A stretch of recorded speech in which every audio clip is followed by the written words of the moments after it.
ऊपर करो, वो यहाँ हाथ लगाए, वो यहाँ हाथ लगाए। अच्छा, हमारी औरतें, हमारी बहुएं, हमारी माताएं, हमारी बहनें, उनके छूने के लिए है। मुंबई के अंदर, पूना के अंदर ऐसे कोरियोग्राफर अपनी कितनी ही लड़कियों को और बहुओं को लेके उड़ गए। इधर एक शादी हुई, उधर दूसरी शादी टूटी। वो कोरियोग्राफी करने के लिए रोज उस शादी के फंक्शन के लिए आता था। महीने भर तक उन्होंने घर की महिलाओं और बहुओं को सब सिखाया।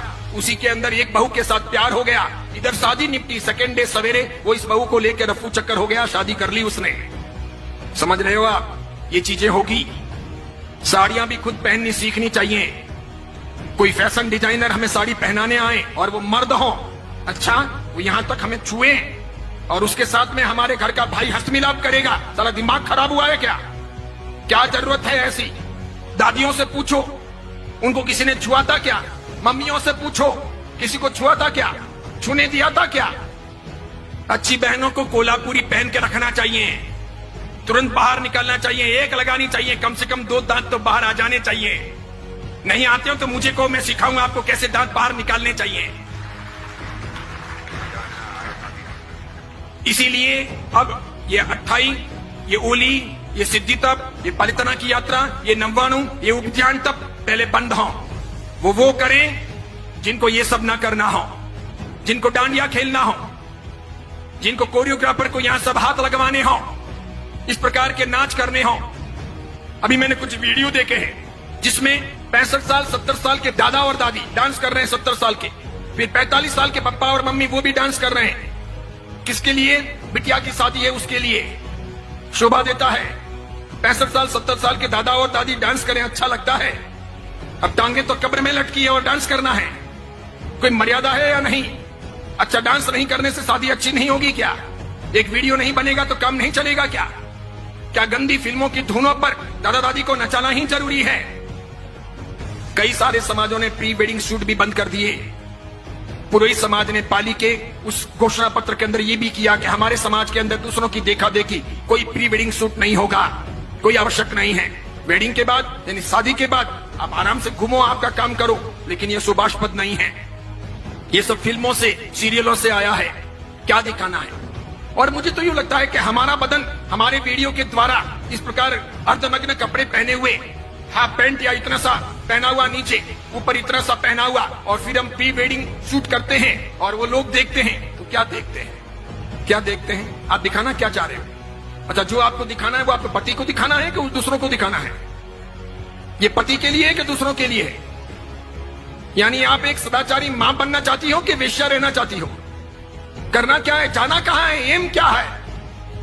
उसी प्रकार पूछना चाहता हूं, जीटो की स्थापना हुई तो ये एम था क्या? कहीं जीटो के घोषणा पत्र में ये चीजें हैं क्या कि हम डांडिया रास का आयोजन करेंगे? स्थापना के दिन ही जीटो वालों को जूते पड़ गए होते। आज मेरी बात सत्य सिद्ध हो गई कि नए पद्मसागर जी महाराज ने बंदरों के हाथों में नारियल दे दिया, बिल्कुल दे दिया।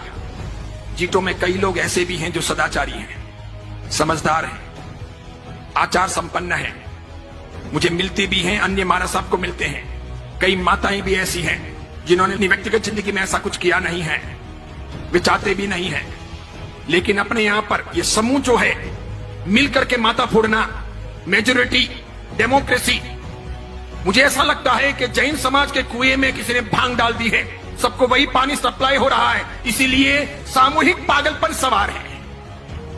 इस बीच में ऐसा कोई आदमी बोले तो उसकी बहुत कीमत नहीं, उसको लोग खारा समझते हैं, उसके प्रति लोग दुर्भाव रखते हैं, उसे पसंद नहीं करते। क्योंकि मुझे तो ये सब फर्क नहीं पड़ता, मैं किसी की रोटियों का मोहताज नहीं हूं, और मैं तो कफन पहन के निकला हुआ हूं पहले से ही, और मेरे कोई आगे रोने वाला नहीं, पीछे कोई धोने वाला नहीं, मैं इसकी फिक्र करता नहीं। मुझे कोई बहन बेटी की शादी करवानी नहीं है, मेरा कोई उपास्य नहीं, मेरा कोई मंदिर नहीं, मेरा कोई घर नहीं, मेरे कोई स्थान है नहीं, मैं कल कहां रहूंगा ये मुझे पता नहीं है, इसलिए मैं कोई परवाह करता नहीं कि मुझे किसी प्रकार की गुलामी करनी है, बिल्कुल नहीं, नेवर। मैं तो सत्व के आधार पर जीने वाला आदमी हूं। जितने केस होने दे, जितने दुश्मन सामने आए आने दे, जिस मुकाम पर मौत होगी होगी, एक बार होगी, 2 बार थोड़ी होती है मौत, एक बार होगी। और किसी के सर्टिफिकेट से मुझे कोई स्वर्ग या मोक्ष थोड़ी मिलेगा, तो क्या फर्क पड़ता है कोई मेरे बारे में क्या बोलता है, कुछ भी कहे। इसलिए मेरी फिक्र मत कीजिए, मुझे चिंता है समाज की।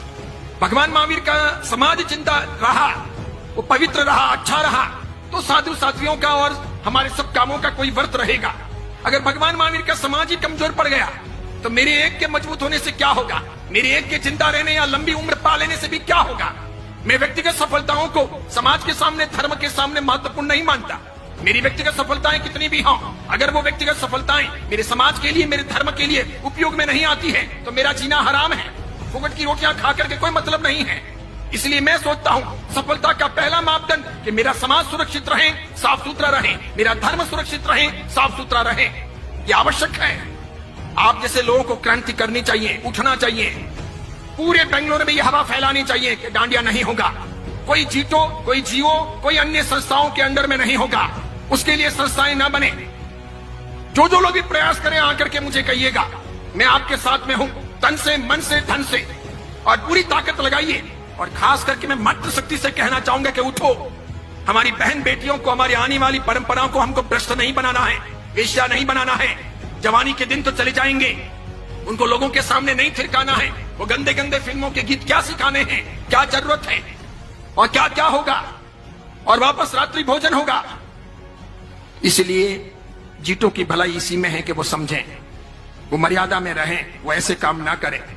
वो IAS IPS के लिए काम कर रहा है, वो बहुत अच्छा है, वो कीजिए। एजुकेशन के लिए, साधर्मिक भक्ति के लिए, मेडिसिन के लिए, या फिर साधु साध्वी के वैयावच यानी श्रवण आरोग्यम के लिए जो काम कर रहा है वो अच्छा है, बहुत बढ़िया है।